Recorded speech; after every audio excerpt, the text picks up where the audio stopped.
phase is locked and ready to fire, sir. Illogical. Hello, Floyd from Federation Radio once again. So it's day 2 of the 7-day special, and this time we're covering an episode called Mudd's Women, which is episode 7 of season 1. Now, Harry Mudd is a weird character that, is around. He's kind of renowned in the Star Trek universe. Like, we're going to see him again. Little spoiler alert, but we are definitely going to be seeing him again in the original series. At least 2 more times at a minimum, just off my memory. But, so he's going to show up again. But anyway, we'll get more into who he is as we go over the episode. So the episode starts with Kirk and the crew chasing a small ship. It's a bit of a freighter ship. It is out here pretty much illegally. We'll get into how it's illegal, because that's actually really weird, and it was kind of an interesting conversation. But it seems they didn't file a flight plan, which makes them a hazard, apparently, even though I kind of agree with Mudd. Space is huge. One little freighter like that not filing a plan surely can't cause that much damage. But whatever. They're flying illegally within the Federation. So they chase him down. He tries to escape them in his freighter, ends up near an asteroid field, burns out his engines trying to outrun the Enterprise. The Enterprise then uses its deflector shield to try and protect Mudd's ship, which burns out most of the dilithium crystals. Or, in this case, just lithium crystals, apparently. I don't know if they actually called them dilithium. I think they were just lithium at this point, but whatever. Burns out 2 out of 3. Now, the third one is cracked, damaged, and can only run the ship for a limited time. So they immediately, they stop the ship, they manage to protect the ship from being destroyed, temporarily, and then they use the transporter to first bring Mudd aboard, and then bring 3 women aboard who are on board with Mudd. Now, immediately, there starts to be problems on the ship. From the second the women come on board, they start having electronic problems, monitors start flickering whenever the women walk past them. McCoy makes an offhanded comment at one point about, "Are you wearing something radioactive?" She says, "No, it's just me." So at first, they're not really sure what's going on. Now, Harry Mudd is immediately charged with all sorts of things: flying illegally, not filing a flight path, endangering a Federation ship. I mean, you name it. They stack the things on top of him one after another, all the charges. So we end up in this position where Mudd's aboard, and these 3 women have come aboard, and immediately you see an almost an intoxication effect from these women on all the crew. So it's not just that they're good looking, there's more to it than that. Like, this is not just they're finding them attractive, they're almost going brain dead stupid. It's like they've been drugged. All except Spock, of course, who is completely unaffected because he controls all of his emotions just perfectly and finds this entire thing annoying and kind of strange. Now, Mudd is basically thrown into a set of quarters where guards are posted and he's not allowed to leave. The women, however, are given a bit more free reign because it's established pretty quickly that the women are on board his ship for, as Mudd puts it, he is a wife recruiter who is recruiting wives for men on frontline colonies. Now, supposedly, and so he says, this is completely voluntary. These women grew up on colonies where there weren't many men. One of them makes a comment about how she grew up with nothing more than her parents and 2 brothers to care for, on a colony where almost everything was automated. There's no people, so there's no men for them to marry. There's no one for them to be close to. So there's just nothing for them. So they've actually voluntarily gotten on board with Mudd, who seems to be pretty much a con man who has... We'll get into more of why he's a con man later, but they've gotten on board with him, and he's transporting them to a colony somewhere to get married, which feels real weird, gotta be honest. A guy transporting women to marry strangers they've never met before just feels like a very weird storyline that I definitely would never have gone through. But whatever, that's how it works. Now, on board, they have a trial. Now, I should add, at this point, when Mudd comes aboard, he doesn't call himself Harry Mudd. At first, he goes by Leo Walsh, and he claims his name is Mr. Walsh. Now, the trial begins. The 3 ladies are sitting there next to Mudd. However, they're not officially being charged with anything. They're just here to basically observe. Now, Kirk and Spock and Scotty and you name it, it feels like a whole lot of people are there judging this trial. Now, they use a computer lie detector during the trial, which is an interesting tool that we don't see used all that often by Federation, which is interesting. I don't really know what that means. I don't know if we ever see it come up again, but we'll see, because there are definitely more court cases in Star Trek's future. But basically, they charge Mudd with all sorts of things. They work out immediately when they say, state your name. He says Leo Walsh, and the computer says, incorrect. And then after a while of this, him basically lying consistently, eventually admits, yes, my name is Harry Mudd, or Harcourt Fraud Mudd, or something. Not Fraud or Fraid, or something like that. He has a proper name, but he just goes by Harry Mudd. And they look in through his records, through the computer. They determine that he has been charged with all sorts of things. Buying a starship with counterfeit currency, he's been accused of fraud, and he somehow managed to get all of these charges dropped, but they're still on his record, so he's a man that has a very colourful history. And then, this is what I wanted to bring up before about the ship being illegal. He says, your ship was being operated without a master's license, which... what the hell is a master's license? I don't think that ever gets mentioned again in Star Trek. I think initially there was some kind of license required to drive a starship, which, to be honest, it never really comes up much, but that would actually make a hell of a lot of sense in the Federation for them to be some form of centralized, almost like a driver's license, because a starship, even a small one like his, a freighter ship, is a pretty damn big machine. You wouldn't really want just anybody who happens to be able to afford one or get their hands on them being able to just get up in space, because someone accidentally hits the wrong switch and goes warp through a ship like the Enterprise. It could cause literally hundreds of deaths, possibly thousands. It's not something I've ever actually considered before about civilian life. Like, yeah, civilians also have ships. There are freighters. There are things that are not Federation official exploration ships, and those ships require pilots that have to have some form of notification, but I don't know. I'm going to look into the master license. I'm going to see what the background information on that is at some point, and we'll see. But I'm almost 100% that's something that never ever comes up again, which is interesting. But it was a cool idea that I think they dropped. But again, cool idea, cool concept. You know, and during the trial, they basically establish, yeah, Harry Mudd, guilty of so many things. Kirk basically has no time for him. He doesn't give him an inch. He's just like, no, you're guilty. You're absolutely guilty. Your history tells me that you're guilty of lots of things. I don't know how you managed to weasel your way out of it. You're not weaseling your way out of this. We're going to a colony nearby where we're going to pick up some lithium crystals, and then we're going to go drop you off at the nearest authority. Presumably to basically be trialed officially, or at least have some kind of court go through the file of the trial that Kirk is now holding, and then sentence him, and presumably put him on a penal colony somewhere. Now the women, Kirk makes a point of, the women are not actually being charged with anything. Like, the women are completely innocent, they were there voluntarily, they didn't know about all of his problems, they're going to also be handed over to a colony. However, the problem about the ship's power is getting worse. Actually, as this trial's ending, they get a radio message saying, from the bridge, from Sulu, saying the last dilithium crystal, or lithium, I don't remember which they said, but the last crystal has just burned out. We're now on full battery power, which, interesting, I've never actually heard them talk about battery power to power a ship before. It's actually a really good idea, because quite often the warp drive goes down when it gets damaged in combat or spatial anomalies, and usually that leads them to very limited power. Usually to the point where they're shutting down basically everything but life support. This is the first time I've actually recalled them mentioning a battery system, which you would think as a redundancy would make perfect sense, because there's a million things that could go wrong with your power system.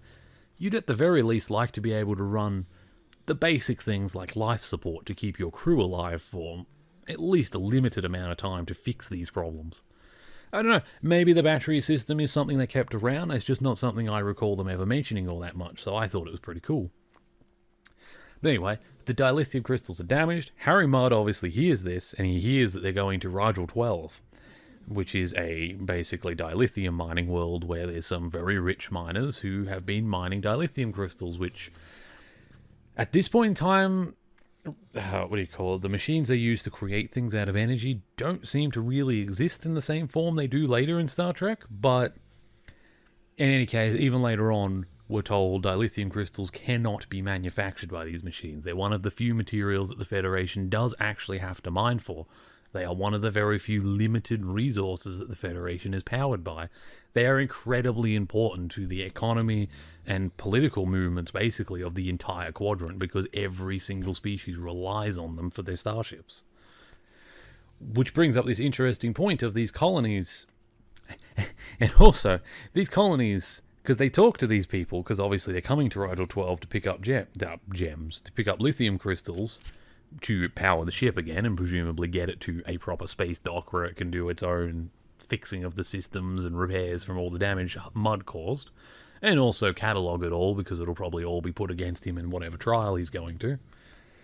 But so that's happening. Mudd gets really excited when he hears this, and he immediately comes up with a plan.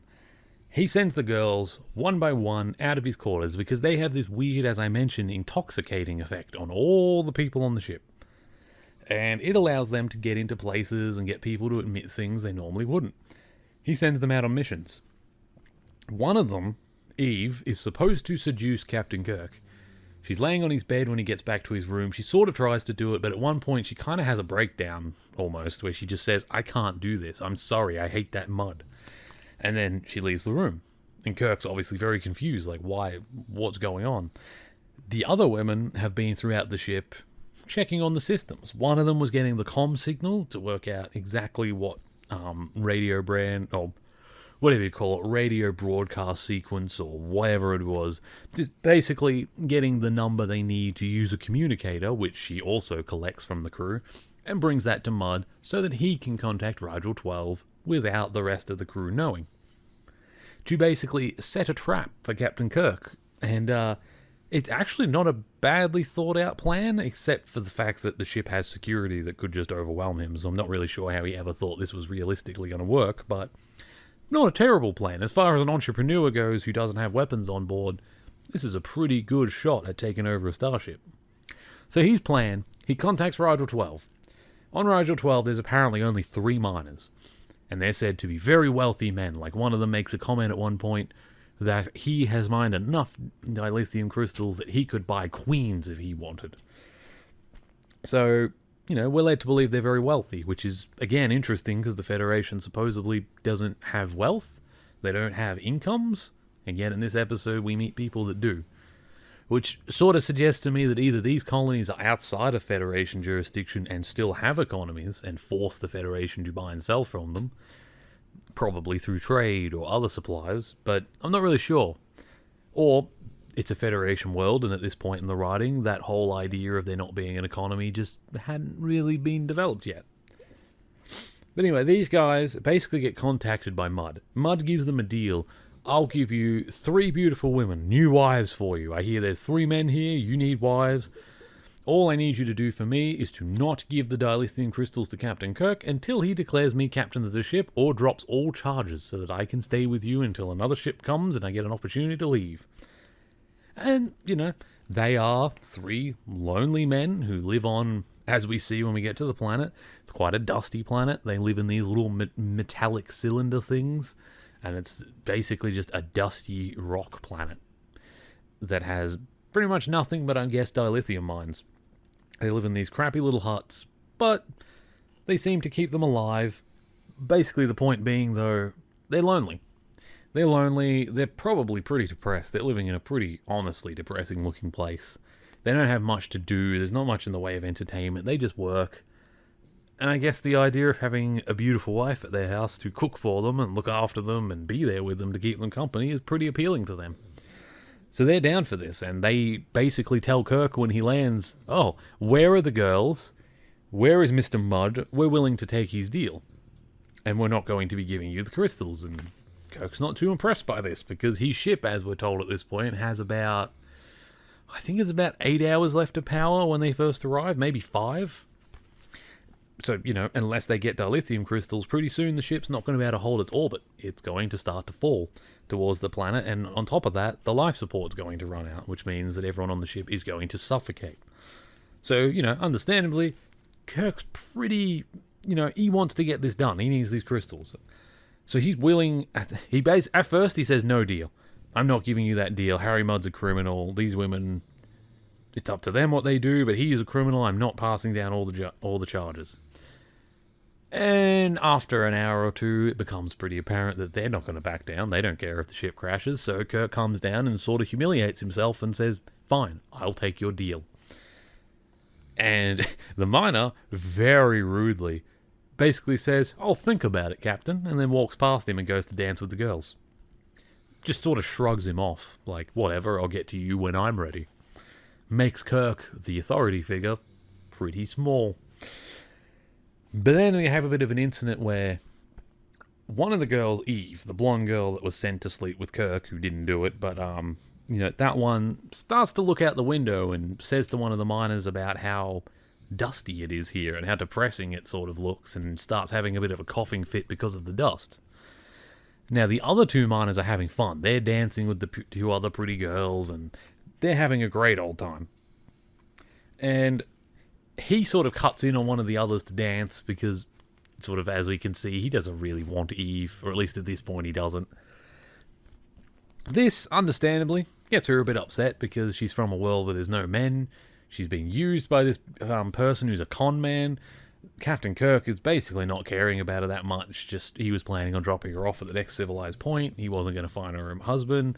And now the man that she's supposed to marry is basically trying to run off with another girl instantly because whatever.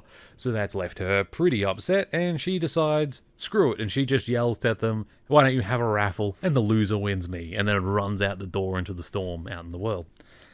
She gets lost, because it's a dust storm. Like, one of the miners even mentions, like, when the dust picks up, you can get lost barely 7 or 8 feet from your door. Like, it's pretty bad out there. She gets lost, one of the miners goes after her, as does Kirk. Kirk ends up having to be transported back to the ship. Presumably he communicates to them, like, beam me back up, I'm lost, I'm confused, we need to find her. He's using the ship's sensors, but they're struggling. Meanwhile, there's a scene on the planet where the miner does actually find her, takes her into his home. He doesn't contact the ship because he doesn't really care about Kirk and the crew, that's not his concern. And he's talking with her. And they sort of, you start to see they do have a little chemistry, they actually do get along. They're sort of sarcastic to each other, they make jokes, but for the most part you can see they do sort of work well together. Except, there's a moment where, what I haven't mentioned yet, these beautiful women, on the ship there was a point where they all started grabbing their face, and all their skin started drying out, and like the makeup, they really did like age them up. They added lines and veins, and they added all fake like wrinkles all around their eyes. Basically trying to show that these women actually aren't that attractive. They're not these models that they appear to be. Realistically, they're only that because, as they keep yelling at Mudd at this point, where are the pills? He has been giving them something that gets revealed later, called a Venus drug. Apparently the Venus drug, as Mudd describes it when he comes down to the planet, because so, let me go back to the story. So, they're together. They're in the room. Eventually, Kirk works out what's happening. He beams down with Mudd. They find Eve and this miner. I can't remember his name, but they find them there. They start talking to them. At first, the guy's like, what's going on? Why does she look like that? She looks different to when I first saw her. The other two men, we now learn, have been married through subspace radio. So, married remotely, I guess. Now, Kirk says to this miner, they can change their minds if they wish. They can divorce them and we can drop them off somewhere else or whatever. Like, they're not stuck in this, we promise. Because the reason being... And then he turns to Mudd and says, tell them. And Mudd starts to explain the Venus drugs. They're basically drugs. The reason why all the men seemed intoxicated and the reason why all these things are happening was because they were taking Venus drugs. Which are drugs that are illegal in the Federation... presumably because of all the side effects, like it affecting electronics and stuff, but Mudd describes them as being a drug that gives you more of what you already have. He says that when men take it, they become more muscular, more attractive, more confident, and a little stronger. When women take it, they become more beautiful, they become more, all the good things become more, better, as he said. It enhances what you already have. Which is really actually a kind of interesting concept, and I need to look into Venus drugs again. That's another thing that I wonder if that comes up again. I don't particularly remember it, but that is the type of drug that I could see coming up in a future storyline at some point down the line, because it exists in the universe. Presumably other cultures use it, so it seems interesting. Now, at first, he's a bit upset about this. He's like, oh, it's a lie, this is not the real you. You lied to me. You don't actually look that attractive. So she takes pills, and she sort of holds her head back after taking the pills, and she looks back, and she suddenly has this, air of confidence, and she goes back to being the almost model-like. Except, the thing is, I think this story was meant to be a bit more about self-esteem, perhaps even an attack on, the makeup industry and the way it makes women feel when they're not using it. Because you get this weird persona of the fake you through makeup and how attractive that is, which in turn subconsciously makes a lot of women feel that they're not attractive without it. In most cases, that's not really true. Most women look just fine without it.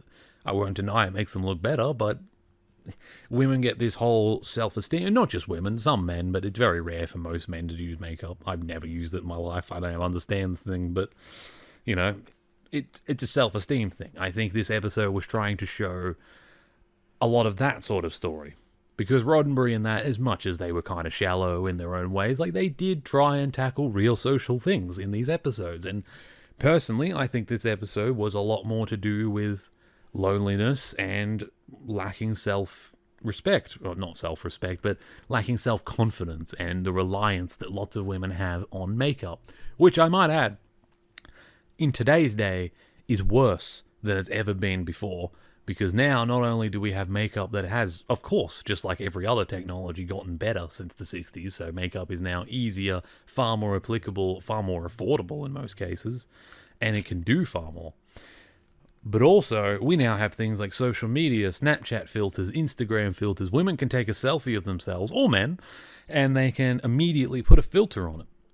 And that's what the world will see. They will see a picture of them looking different. We actually saw a phenomenon not that long ago where a lot of women on Instagram in Texas, there was a court case where Texas was going after Instagram for some kind of filter. I don't remember the exact case, but during the course of the trial in Texas, the filter could not be used. Instagram had to remove it locally from the area. And a lot of women, particularly influencers and social media women that are, they make their money and their image there, wouldn't use it. They refused to put pictures up or selfies during that period because basically no one had seen their actual faces without filters, and they were so self-conscious about it, they were not willing. And it brought up this whole discussion of this episode shows you, even back in the 60s, this discussion was being had, probably has been being had for centuries, however long makeup's been around. Because when you put on a fake face like that, it makes you feel good when people, respond to you. So when you take it off and people look at you and go, oh, you don't look as good as yesterday, it affects them mentally. And I think this episode really, really was trying to show that. And it's interesting because, like I said, in the modern day, this is still very much an issue. And if anything, this issue is getting more serious by the year. And it's not just women now, it is still mostly just women, but it's also younger women. We're now seeing high school girls afraid to go to school without makeup. High school girls afraid to have pictures without filters taken of them. And that's affecting them as they develop. And it's a really, I don't want to go too much into the psychology of that. Both, one, because I'm not a psychologist, and two, because again, I don't wear makeup. I'm not the sort of person that uses filters because I really don't care about that sort of thing. Whatever. I am what I am. You see me as I am. I'm not one to really shy away from that. But, a lot of women do. This is a very serious issue for women, and this episode did a very good job, especially in the era that it was in, of showing that issue. But, anyway, basically the episode ends with, the Venus drug is revealed. After a quick discussion with the miner and Kirk, it's revealed that she didn't actually have the Venus. When she put the pills in her mouth right at the end there, and it goes from looking, we'll say average, because obviously they used makeup to make her look less attractive, because that was the whole point. They were trying to overdo it.